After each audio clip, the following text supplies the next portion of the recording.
കൂട്ടുകാർക്ക് നല്ലൊരു ദിവസം ആശംസിച്ചുകൊണ്ട് മാമ്പഴത്തിന്റെ പുതിയ വീഡിയോയിലേക്ക് സ്വാഗതം. നമുക്ക് നേരെ രേവതിയുടെ സച്ചിയുടെ ഒക്കെ ഇന്നത്തെ ഒരു അടിപൊളി വിശേഷത്തിലേക്ക് അങ്ങോട്ട് പോയാലോ. ഇന്നത്തെ വിശേഷത്തിൽ കാണിച്ചിരിക്കുന്ന ഫൈനാൻസ് കമ്പനിയിൽ അങ്ങനെ ചന്ദ്രമതി ഭാമയും കൂടെ ചെന്ന് ആധാരം പണയം വെക്കാൻ ഇരിക്കുകയാണ്. പിന്നീട് അയാൾ ആധാരമൊക്കെ നോക്കിയതിന് ശേഷം പറഞ്ഞു, ആധാരത്തിന് കുഴപ്പമൊന്നുമില്ല, പൈസ തരാം എന്ന് പറഞ്ഞ് 10 ലക്ഷം രൂപ അങ്ങോട്ട് എടുത്ത് കൊടുക്കുകയാണ്. പിന്നീട് എവിടെയൊക്കെ സൈൻ ചെയ്യേണ്ടത് അതൊക്കെ അങ്ങോട്ട് കാണിച്ചു കൊടുക്കുക. ഇത് കണ്ടപ്പോൾ ചന്ദ്രമതിയുടെ ഞെട്ടുണ്ടായി. അതെന്താ ഈ ഫോം ഫില്ല് ചെയ്തിട്ടില്ലോ എന്ന് ചോദിക്കുകയാണ്. അതൊക്കെ ഞാൻ പിന്നീട് സമയം പോലെ ഫില്ല് ചെയ്തോളാം, ഇപ്പൊ സൈൻ ചെയ്യാൻ പറയണം.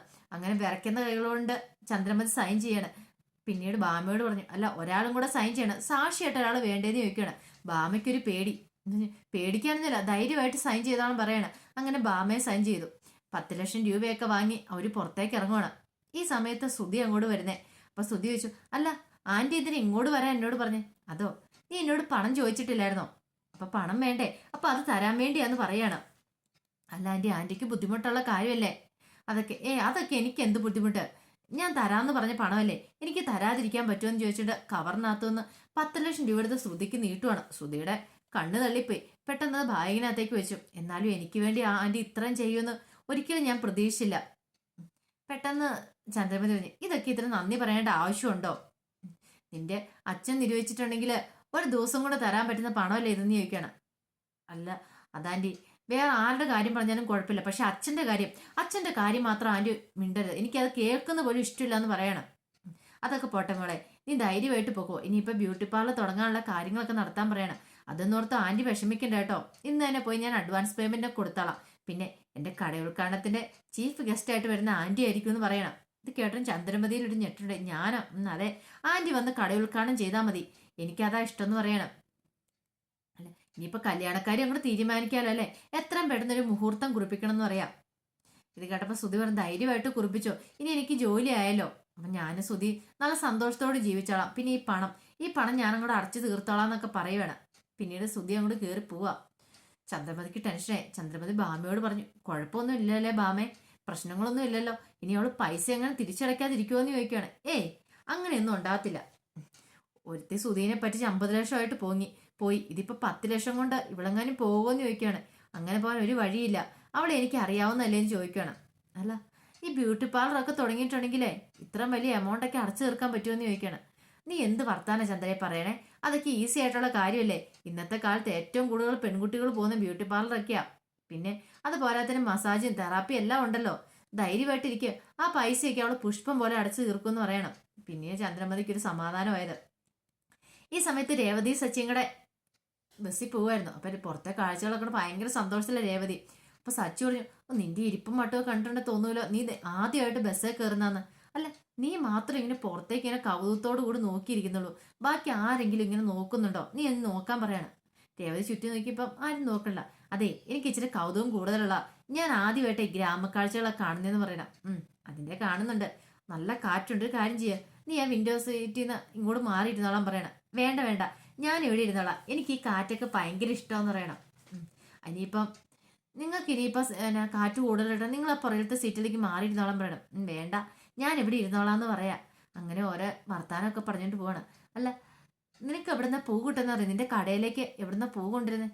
അതിപ്പം മാർക്കറ്റിൽ നിന്ന്. മാർക്കറ്റിൽ നിന്ന്, ഞാൻ ഓർത്ത് നിനക്ക് ഇച്ചിരി ബുദ്ധിയും ബോധം ഉണ്ടെന്ന് ഓർത്തെ. ഇനി മാർക്കറ്റിൽ നല്ലടി പോത്തെ, ഞാൻ ചോദിച്ച് അതെവിടെയാ പൂവൊക്കെ എവിടെയാ ഉണ്ടാകുന്ന, എവിടുന്ന കൊണ്ടിരുന്ന അതായിരുന്നു ഉദ്ദേശിച്ചേ. അതെ ഇവിടെയുള്ള ഗ്രാമപ്രദേശങ്ങളിലൊക്കെയാണ് ഈ പൂവൊക്കെ വെച്ച് പിടിപ്പിക്കുന്ന, അറിയാവോ, വലിയ വലിയ പൂന്തോട്ടങ്ങളൊക്കെ ഉണ്ടെന്ന് പറയാം. ഇത് കേട്ടപ്പോൾ രേവതിക്ക് അത്ഭുതമായിരുന്നു. അല്ല നിങ്ങൾ കണ്ടിട്ടുണ്ടോന്ന് ചോദിക്കണം. പിന്നെ ഞാൻ കാണാതിരിക്കുവോ, ഞാൻ ഇതിനു മുമ്പ് ഇഷ്ടം പോലെ കണ്ടിട്ട്, നോക്കട്ടെ സമയം കിട്ടുവാണെങ്കിൽ നിന്നെ അതൊക്കെ കൊണ്ട് കാണിക്കാന്ന് പറയണം. പിന്നെ രേവതി ചോദിച്ചാൽ ഇവിടെ എന്തൊക്കെയാ കാണാനുള്ളതെന്ന് ചോദിക്കുകയാണ്. കാണാനുള്ളതെന്ന് ചോദിച്ചിട്ടുണ്ടെങ്കിൽ ഒത്തിരി സാധനങ്ങൾ കാണാനുണ്ടെന്ന് പറയാം. അല്ല നമ്മുടെ വീടിന്റെ അടുത്ത് അവിടെ വലിയ കുളമുണ്ട്, വലിയ പാടമുണ്ട്, നല്ല ഭംഗിയാന്ന് പറയണം. കുളത്തിൽ എന്നെ കൊണ്ടുപോകുന്ന ചോദിക്കും. പിന്നെ കൊണ്ടാവാതെ നിന്നെ ഉറപ്പായിട്ട് ഞാൻ കൊണ്ടുപോയേക്കാം, അവിടെ മീനൊക്കെ പിടിക്കാന്ന് പറയാം. ഞാൻ എൻ്റെ ചെറുപ്പകാലത്ത് എന്ത് മീൻ പിടിച്ചിട്ടെന്നറിയോ, ചെറുപ്പത്തിൽ ഇപ്പം എന്നാലും പോയി പിടിച്ചിട്ട് അത് കൊണ്ട് അച്ചമ്മടയെ കൊടുക്കും. അച്ചമ്മ നല്ല കുടമ്പുളിയൊക്കെ ഇട്ട് വറ്റിച്ച് നല്ല പുഴമീൻ കറി അങ്ങ് വെക്കും. എൻ്റെ ടേസ്റ്റാന്നറിയാം എൻ്റെ രേവതി, അതൊന്ന് കൂട്ടി നോക്കണമെന്ന് പറയണം. പിന്നീട് സച്ചിയോട് ചോദിച്ചു, അല്ല എന്നെയും കൂടി ഒന്ന് ചൂണ്ടയിടാൻ പഠിപ്പിക്കുമെന്ന് ചോദിക്കും. പിന്നെ പഠിപ്പിക്കാതെ ഉറപ്പായിട്ട് നിന്നെ പഠിപ്പിക്കാന്ന് പറയാം. പിന്നെ അത് എങ്ങനെയാന്നൊക്കെ സച്ചി പറഞ്ഞു കൊടുക്കുവാണ് രേവതിക്ക് ചൂണ്ടയിടുന്ന കാര്യങ്ങളൊക്കെ. അങ്ങനെ അവർ നല്ല സന്തോഷത്തോടുകൂടി വർത്താനം പറഞ്ഞിട്ട് പോവാ. കുറെ സമയം കഴിഞ്ഞപ്പോൾ രേവതിക്ക് ഉറക്കം വന്ന് രേവതിയുടെ കണ്ണുകൾ പതുക്കെ അടയാൻ തുടങ്ങി. പിന്നീട് കാണിക്കുന്ന ശ്രുതി നേരെ റൂമിലേക്ക് ചെല്ലുവാണ്. അപ്പം മീര ചോദിച്ചു, എന്തായി കാര്യങ്ങൾ? ഇന്ന് വൈകുന്നേരം അഡ്വാൻസ് പേയ്മെന്റ് കൊടുക്കണ്ടെന്ന് ചോദിക്കണം. അതൊക്കെ ഓർത്ത് നീ ടെൻഷൻ അടിക്കണ്ട, പണമൊക്കെ എപ്പോഴും എൻ്റെ കൈ കിട്ടിയെന്ന് പറയാണ്. പണമോ? അതെങ്ങനെ? ഇന്നലെ വരെ 5 രൂപ പോലും കയ്യിലില്ലാത്ത നീ ഇന്ന് 10 ലക്ഷം രൂപയുടെ ഉടമയായെന്ന് ചോദിക്കുക. എൻ്റെ പൊന്നു മോളെ, എൻ്റെ വായി നാക്കല്ലേ ഉള്ളത്, അതൊക്കെ ഞാൻ ചോദിച്ചു മേടിച്ചു. എൻ്റെ മുന്നില് ചന്ദ്രമതി വീണെന്ന് പറയാണ്. നീ എന്ത് പരിപാടി കാണിച്ച? ഞാൻ സത്യമായിട്ടുള്ള കാര്യം പറഞ്ഞത്. പണം തന്നെന്ന് പറയാണ്. പ്രശ്നമാകുമെന്ന് ചോദിക്കണം. എന്ത് പ്രശ്നമായിട്ട്? ഒരു പ്രശ്നമാവില്ല. ആ ചന്ദ്രമതി എങ്ങാനും പിന്നെ അറിഞ്ഞിട്ടുണ്ടല്ലോ നീ എങ്ങനത്തവളാന്ന് മനസ്സിലായിട്ടുണ്ടെങ്കിൽ അതോടുകൂടി നിന്റെ ചീട്ട് കീറുമെന്ന് പറയാം. അവരിനി എന്ത് ചെയ്യാനാ? ഒന്നും ചെയ്യത്തില്ല. എന്നെക്കാളും വലിയ ഫ്രോഡാ അവര്. അതെനിക്ക് മുമ്പേ മനസ്സിലായ കാര്യമാണ്. അതുകൊണ്ടല്ലേ അവർ നോക്കുന്ന അവരുടെ മാന്റെ ജീവിതം ഭദ്രമാക്കാനായിട്ടാ. അപ്പൊ അതിനു വേണ്ടി അവർ 10 ലക്ഷം രൂപ തന്നേന്ന് പറയാം. ഇത് കേട്ടപ്പോ മീര പറഞ്ഞു, ശരിയാ. നേരത്തെയൊക്കെ ആണെങ്കിൽ ശ്രീധരൻ അങ്ങോട്ട് കൊടുക്കണം, ഇപ്പൊ ഇങ്ങോട്ട് തന്നിട്ട് നിന്നെ അവര് വിലക്ക് വാങ്ങുമെന്ന് എനിക്ക് തോന്നുന്നേന്ന് പറയണം. അല്ല, ഇതിന്റെ പേരിൽ എന്തെങ്കിലും പ്രശ്നം ഉണ്ടായാലോ? എന്ത് പ്രശ്നം ഉണ്ടാകാൻ? ഞാൻ ബ്യൂട്ടി പാർലറൊക്കെ തുടങ്ങി കഴിഞ്ഞിട്ട് കുറച്ചാൾ കഴിയുമ്പോഴത്തേന് ഈ പണം അങ്ങോട്ട് അടച്ചു തീർക്കും. ഇത് വെറും ലോൺ എമൗണ്ട് മാത്രമാണ് എൻ്റെ മുന്നിൽ. ആ പണം അടച്ചു തീരുന്നതോടുകൂടി പിന്നെ അവർക്ക് എന്നെ ഒന്നും പറയാൻ പറ്റില്ലെന്ന് പറയണം. ഇങ്ങനെയൊക്കെ നടക്കുവാണെങ്കിൽ കുഴപ്പമില്ലെന്ന് മീരയും പറഞ്ഞു. പിന്നീട് കാണിക്കുന്ന ചന്ദ്രമതി വീട്ടിലേക്ക് വരുവാണ്. വീട്ടിലേക്ക് വന്നു രവീന്ദ്രൻ ഇങ്ങനെ ഹാളിൽ ഇരിപ്പുണ്ട്. വന്നപ്പോഴത്തേനും ചന്ദ്രമതിയോട് ചോദിച്ചു, അല്ല നീ അതവിടെ വെച്ചിട്ട് പോന്നോന്ന് ചോദിക്കണം. ചന്ദ്രമതി വെപ്രാളുണ്ട്. എന്ത് വെച്ചിട്ട് പോന്നോന്ന്? അല്ല ചന്ദ്രൻ, നീ അവിടെ വെച്ചിട്ട് പോന്നോ? ചന്ദ്രമതി, ദൈവമേ, താൻ ആധാരം എടുത്തുകൊണ്ട് പോയത് അറിഞ്ഞോ? ഇനിയിപ്പോൾ അതവിടെ വെച്ചിട്ട് പോന്നാണ് ചോദിക്കുന്നേ. അല്ല, നീ ഇവിടുന്ന് മലക്കറി വാങ്ങിക്കാൻ പോവാന്ന് പറഞ്ഞില്ലേ പോയത്, എന്നിട്ട് എന്ത് ചെയ്യാന്ന് ചോദിക്കുകയാണ്. ഒരു നിമിഷം ചന്ദ്രമതിയിൽ ഞെട്ടനുണ്ട്. ഇതാണ് ആ കാര്യം. അങ്ങ് വെറുതെ ടെൻഷൻ അടിച്ചു.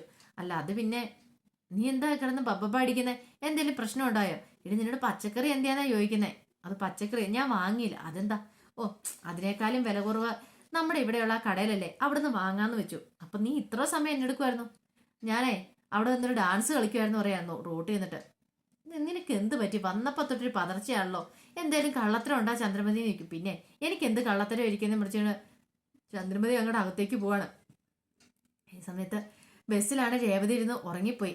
സച്ചിൻ പതുക്കെ മയങ്ങുന്നുണ്ടായിരുന്നു. പിന്നീട് സച്ചി കണ്ണു തുറന്ന് നോക്കുമ്പോഴത്തേനും രേവതി തോളത്തേക്ക് ചാരി ഇരിക്കുന്ന കണ്ടേ.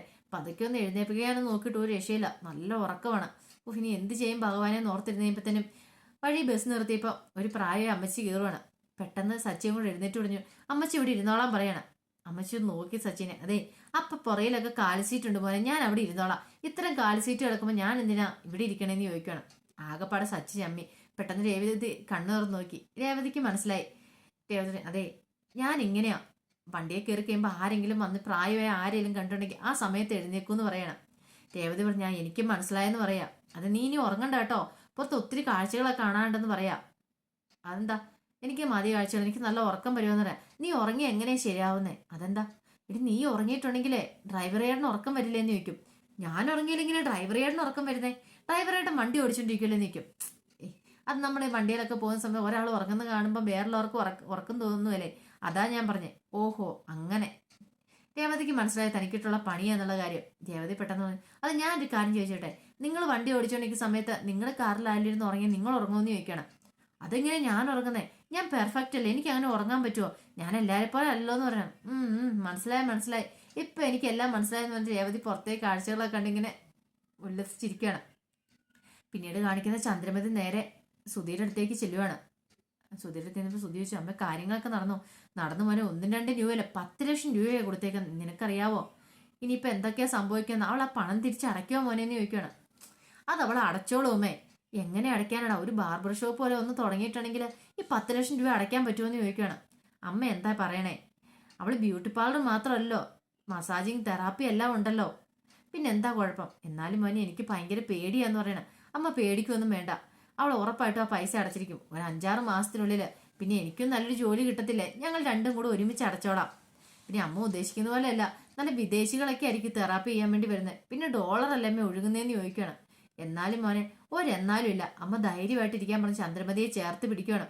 അപ്പൊ അതിന്റെ വിശേഷങ്ങളൊക്കെ എന്ന് കണ്ടത്. ഇതിന്റെ ബാക്കി വിശേഷങ്ങളുമായിട്ട് വൈകുന്നേരത്തെ പ്രൊമോയും ഞാൻ വരാട്ടോ. അപ്പോൾ ആദ്യമായിട്ട് വീഡിയോ കാണുന്നവരാണെങ്കിൽ ചാനൽ ഇഷ്ടപ്പെട്ട സബ്സ്ക്രൈബ് ചെയ്യാൻ മറക്കരുതേ. അതോടൊപ്പം തന്നെ കണ്ടുകൊണ്ടിരിക്കുന്ന എല്ലാവരുടെ സപ്പോർട്ടിലേക്കും തുടർന്നും പ്രതീക്ഷിച്ചുകൊണ്ട് എല്ലാവർക്കും ഒരിക്കൽ കൂടി നല്ലൊരു ദിവസം ആശംസിച്ചുകൊണ്ട് നിർത്തുന്നു. നന്ദി.